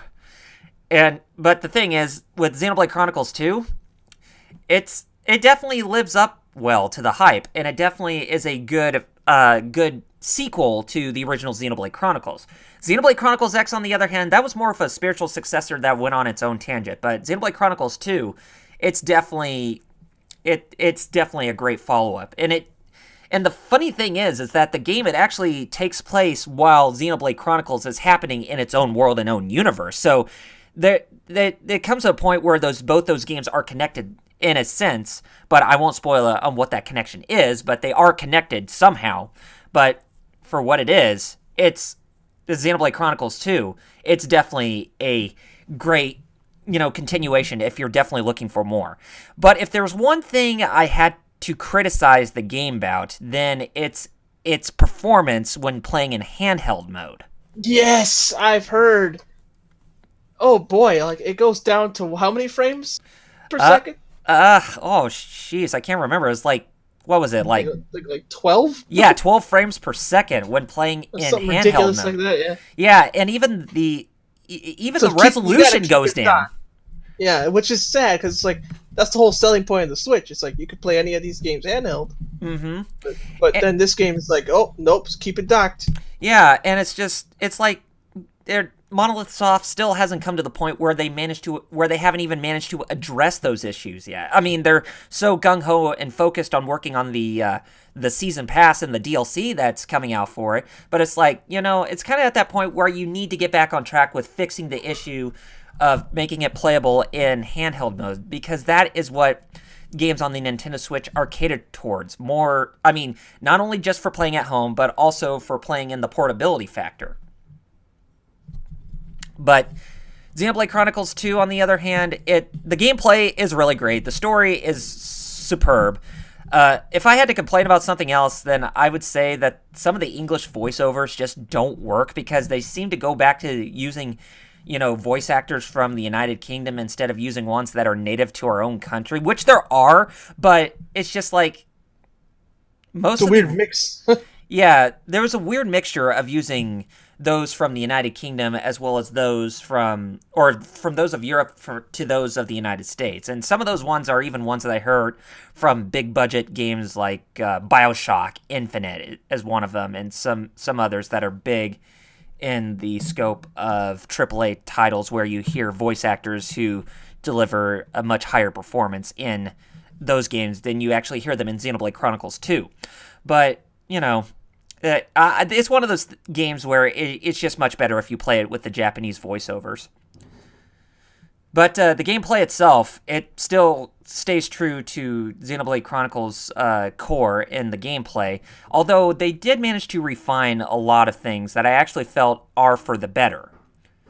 And I actually liked how the blade system is actually very integral to the whole learning experience when it comes to going through the whole game world, which everything seems to take place on beasts that are actually floating above a sea of clouds, which is actually very weird. But then again, you're on giants, like petrified giants in Xenoblade Chronicles with the Titans and all. But, Xenoblade Chronicles 2, when it comes to the whole world exploration factor on the back of those, those beasts or whatever, oh man, they... How exactly zany zany and wacky can they be? God, I can't even tell the difference between wacky and zany. Oh no, my dyslexia is rubbing off on you. Oh, god damn it. But yes, Xenoblade Chronicles 2, it's fun. If you're looking for more Xenoblade Chronicles goodness, definitely pick up the sequel. You'll not be disappointed. I'm hoping there's more RPGs like this on Switch. Yes, we need not only more, third-party support from both East and Western developers, but more RPGs as well. And I'm someone who doesn't own a Switch, but I don't want Nintendo to fail. Come on. Yeah, exactly. I don't want anybody to fail. Exactly. Okay, number 3, Cuphead. the last game that's also on Jerry's list. So it's pretty much the game where Disney bought Contra but made it all about cups instead of people going commando with Bill and Lance. But instead you play as Cuphead and Mugman. By two brothers just working on their own. Like, that's amazing. Mm-hmm. And even it has a really unique interface with how the whole game plays out, especially when it comes to the levels and the level select, because basically you're playing like in the style of Super Mario Brothers 3 when it comes to the level the overworld is like it's a lot like the Super Mario Brothers, Mm-hmm. Whereas the gameplay in the levels is more like Contra, for instance, and the bosses are just full of personality. They're trippy, hard as hell, and wacky. And just zany. There, I said it right. Wacky and zany, yes. Yes. Not Wayne. Yeah, Wayne or Zacky. That's a shirt. That's a new shirt. This time one from you. Mm-hmm. Yeah. I came up with too many quotes. You finally got one for you. Yes, I got my own quote. We'll have to make that a t-shirt. But Cuphead.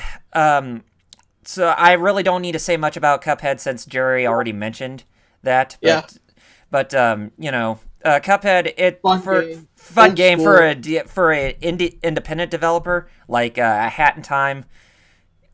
Definitely give them good support and buy it either on the Xbox One or even on PC through either Steam or the Windows 10 store, because indies, they're very important as the big, more well-known developers. My number one GOTY a couple years ago, if you remember this, was an indie game. Mm-hmm. Yeah, and mine from 2014 was as well. Shovel Knight. Yeah. Mm-hmm. Yeah. I didn't put Shovel Knight on my list for this one because it was just it was a... Oh, yeah. Was it? Yeah, it was a re-release. Yeah, it was a re-release. Mm-hmm. So I was like, it doesn't really count. Yeah. Because there was some East games that are the same thing that I would have put, but they were technically re-released. Yeah. Okay, number 2. Super Mario Odyssey. Another one that Nintendo that I was thinking like, I bet you're wondering that is a chance to play. Before I talk about this, I just want to say that Nintendo has really hit it out of the ballpark in terms of quality content for 2017. And this is one of those games that actually just... One of the two games, the last two on my list, that actually just shows how much love and attention and just creativity and magic that goes into this game. Super Mario Odyssey is the definite continuation after Super Mario Sunshine in terms of the whole 3D platforming collectathon genre that they go for. But they actually managed to do a lot different than just being just a copy and paste of games like Super Mario 64 and Sunshine and even the Galaxy games, which, I still enjoy the Galaxy games for what they are, but they became their own thing, in my opinion. They didn't really follow... Yeah, I agree with you there. They are like their own thing. Yeah, they're not really like true... I don't want to say true, but like... True to the core of what Super Mario 64 went for. Yeah, not yeah. Mm-hmm. And it's definitely a great reprimation of the of Super Mario 3D World. LPH said, AKA the best comeback in 2017. Yeah.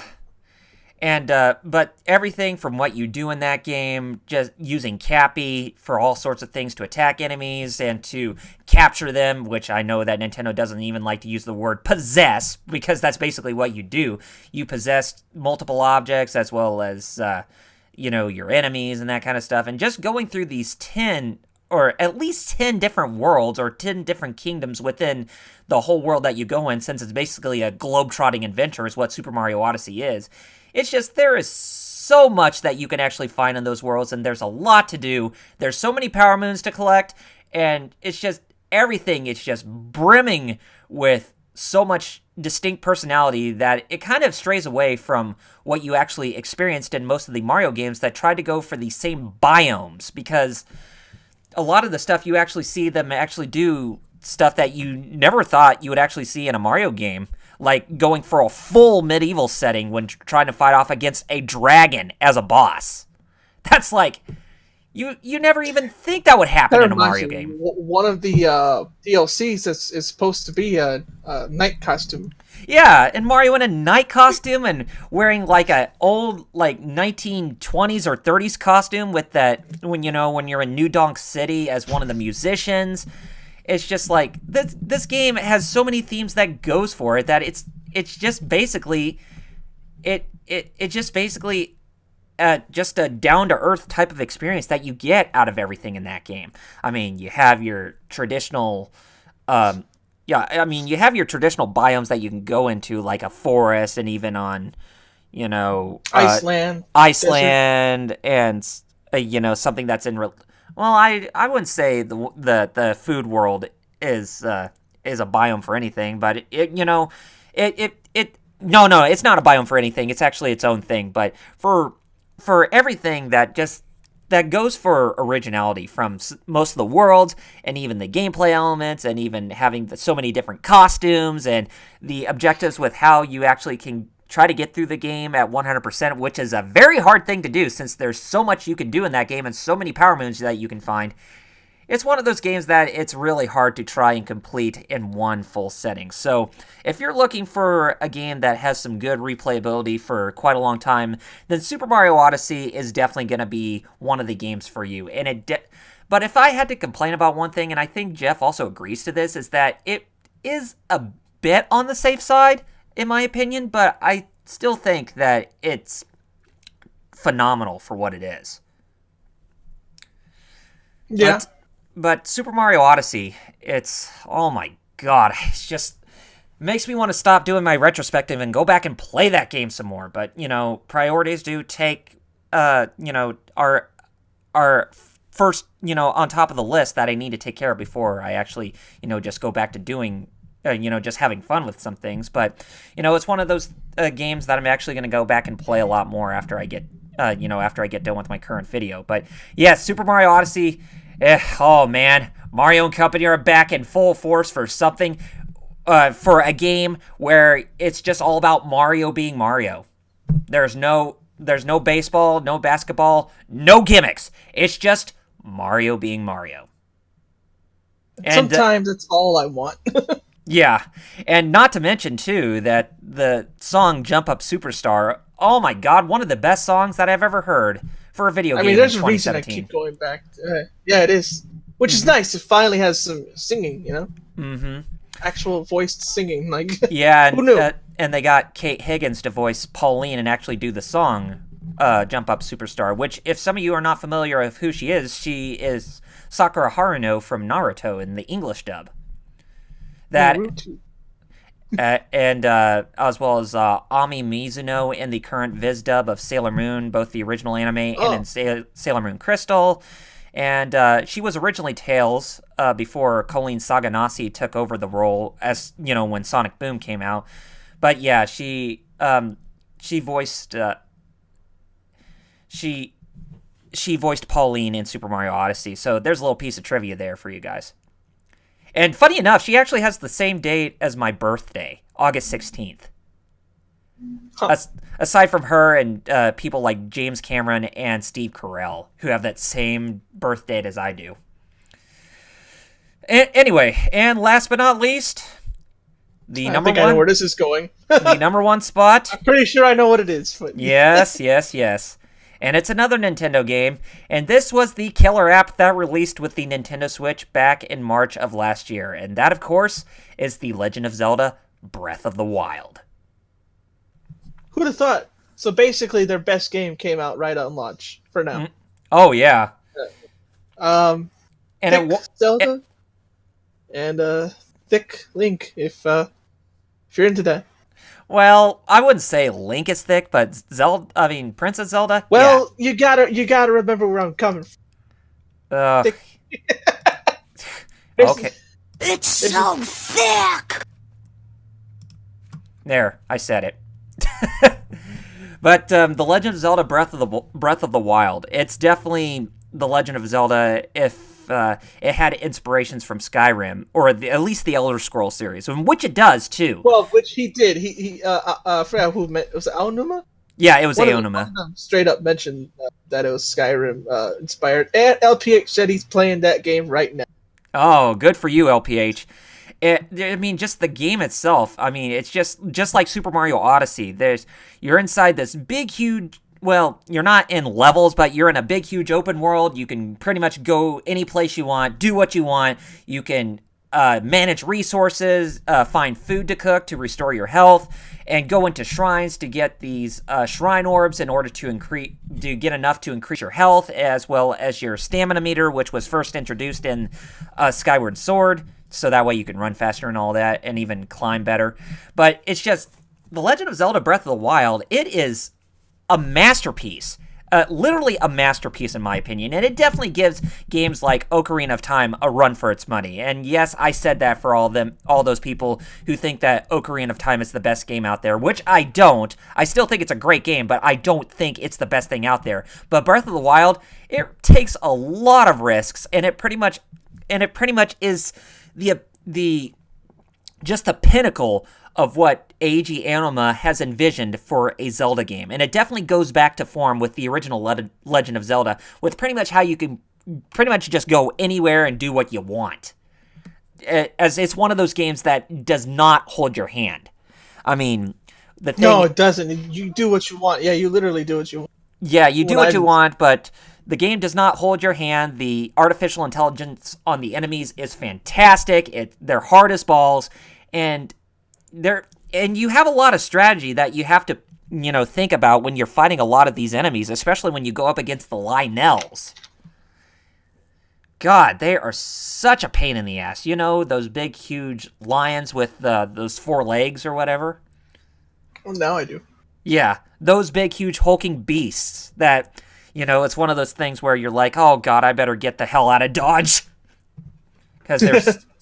Because they literally are tough. And what makes the game even tougher is that you have so many weapons that you can pick up, but they all can potentially break. Not only your swords, not only your shields, but of course your bows and arrows can break too. And you can even upgrade your armor, your pieces of armor, your chest armor, your pants, your boots, your head.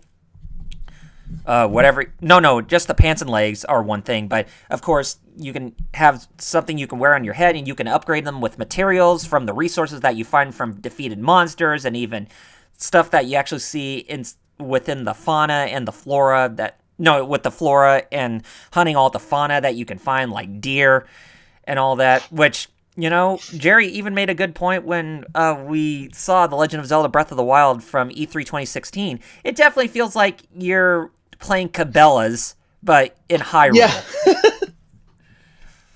But yes, Breath of the Wild, it is a massive game, and it's definitely one of those games where anybody should put in a lot of time if they're really into that kind of thing. And it definitely is for me, and the thing that really adds more to the overall pleasure of the game is, of course, the DLC packs that came for it, or what was it, Trial of the Sword, and the Champion's Ballad DLC, which adds more story, which basically is pretty much gives more story development on, Link, Zelda, as well as the Champions of Hyrule, which I really thought they were actually going for, story after the game, which I thought that's what they were teasing at first when they talked about it, or back in E3 2017, but everything what you play from the DLC packs and the main game itself, Breath of the Wild, oh man, it's one of those games where you just want to go back and play it without feeling dissatisfied, because there's so much to do, and there's just so much to look forward to, and it's one of those games where you have to literally put hundreds and hundreds of hours to playing if you want to try and ace it at 100%. But, The Legend of Zelda Breath of the Wild, it's definitely Game of the Year for me, and a lot of people too, and it definitely deserves that. It's definitely one of those games that deserves to be Game of the Year in 2017, and I definitely look forward to playing it more after I get done with my Golden Sun retrospective. But yes, that is my number 1 spot on my list, and I think that's a good spot for me to wrap up with where my list is going. And I don't want to drag this on any further, but yes, that was what were my top 10 games of 2017. And you already heard mine. Yep. And Jeff still isn't on. I'm guessing he went somewhere because he's usually up by this time. Yeah, that's the. This is the second. This is the second thing that you and I did alone as of recent, where we did that Ikaricast classic about Dead or Alive, yeah. Dead or Alive, and now we're doing one based on this. So, Jeff, hope you can make in for more, not only Ikaricast classic, but also more Geek Fighters related material, buddy. Because since you're by yourself, there's really no reason why you shouldn't be with us full time on projects like this. So yeah, you guys in the chat, we might as well plug. But before we do, I want to say, I want to plug. But you just want to say you want to plug, okay? Yeah. Before we plug our individual stuff, I want to plug us as a whole. The Geek Fighters itself. Hey, don't forget to leave a follow here on the Twitch, and go to YouTube and search for. We didn't change the name there. I don't know if we can. If we can, we will. But right now, the YouTube is still the Game Riffers. Yes.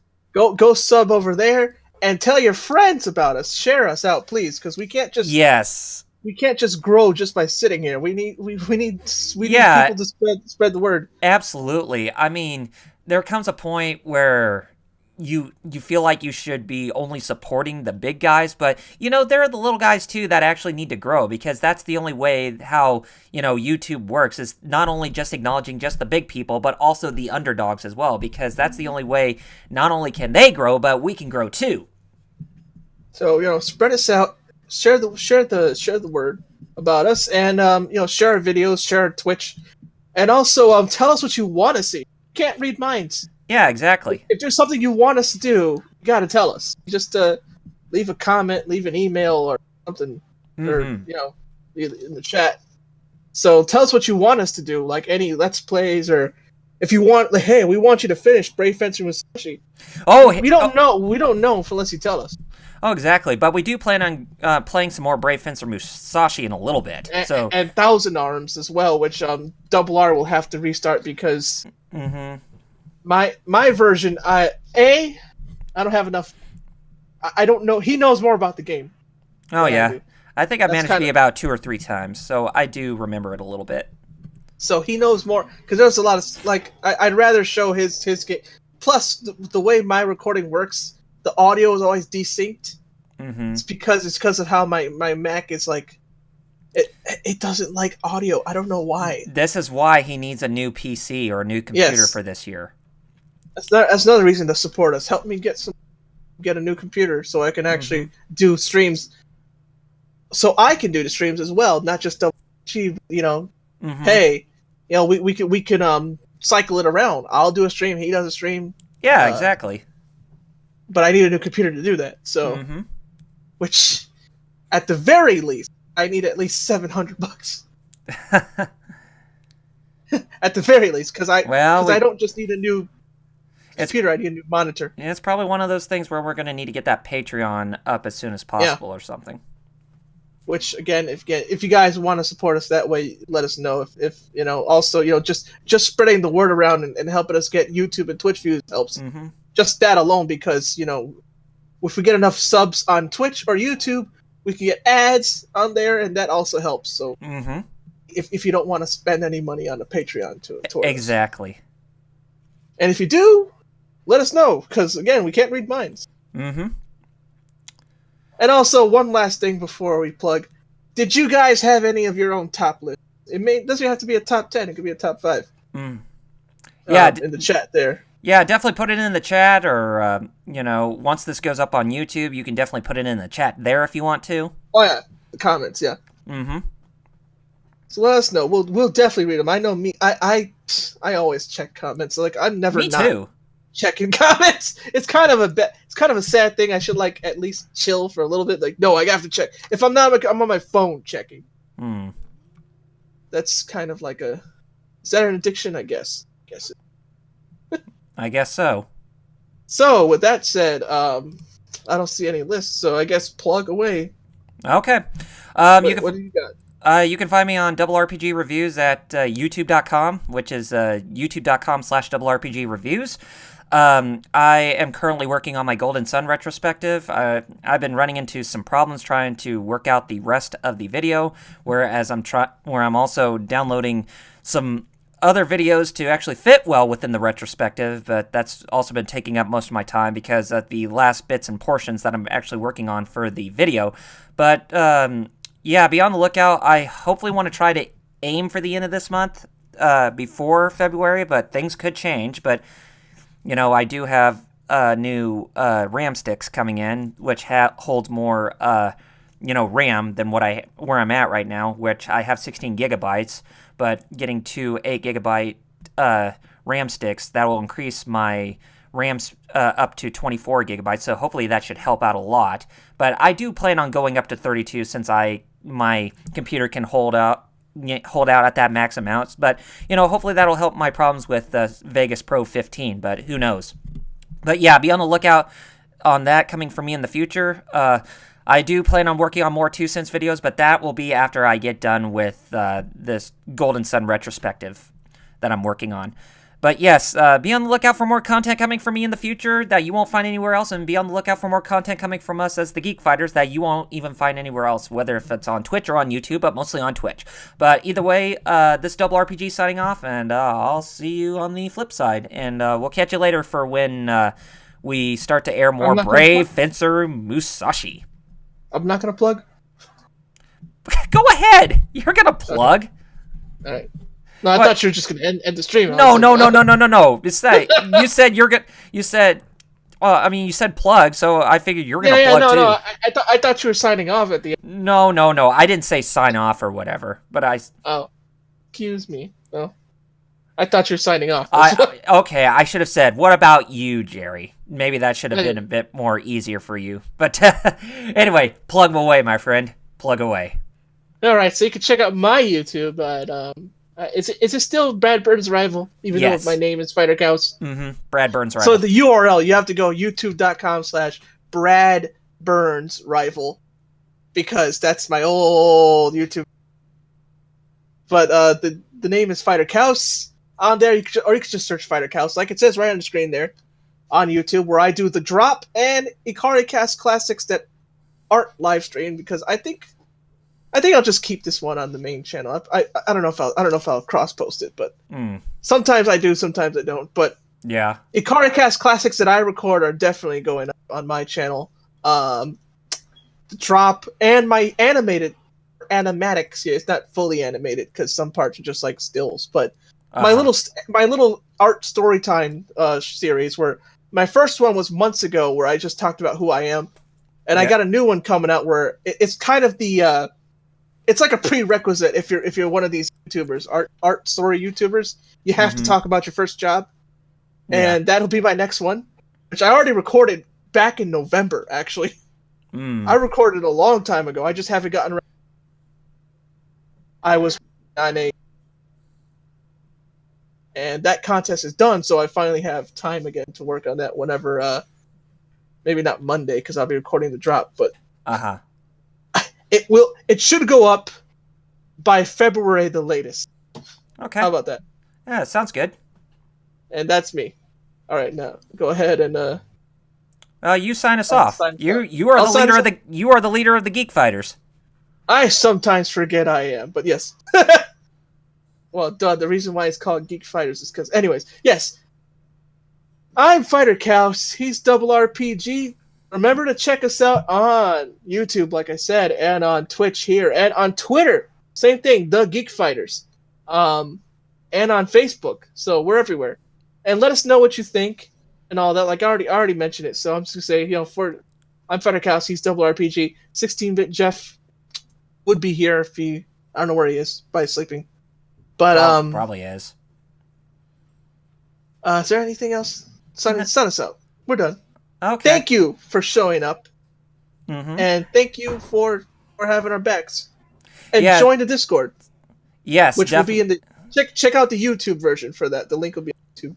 Oh, absolutely. All right, we're done. All right, well, we'll see you guys later for Brave Fencer Musashi. So, Peace out, folks. See you. Alright. I'm gonna refresh and see how many we got. Because the live counter is totally lying. The live number thing that tells you how many people are watching is never accurate because I know LPH and there was at least 4 people in the chat and it said 1 was watching. So I gotta refresh. Alright, so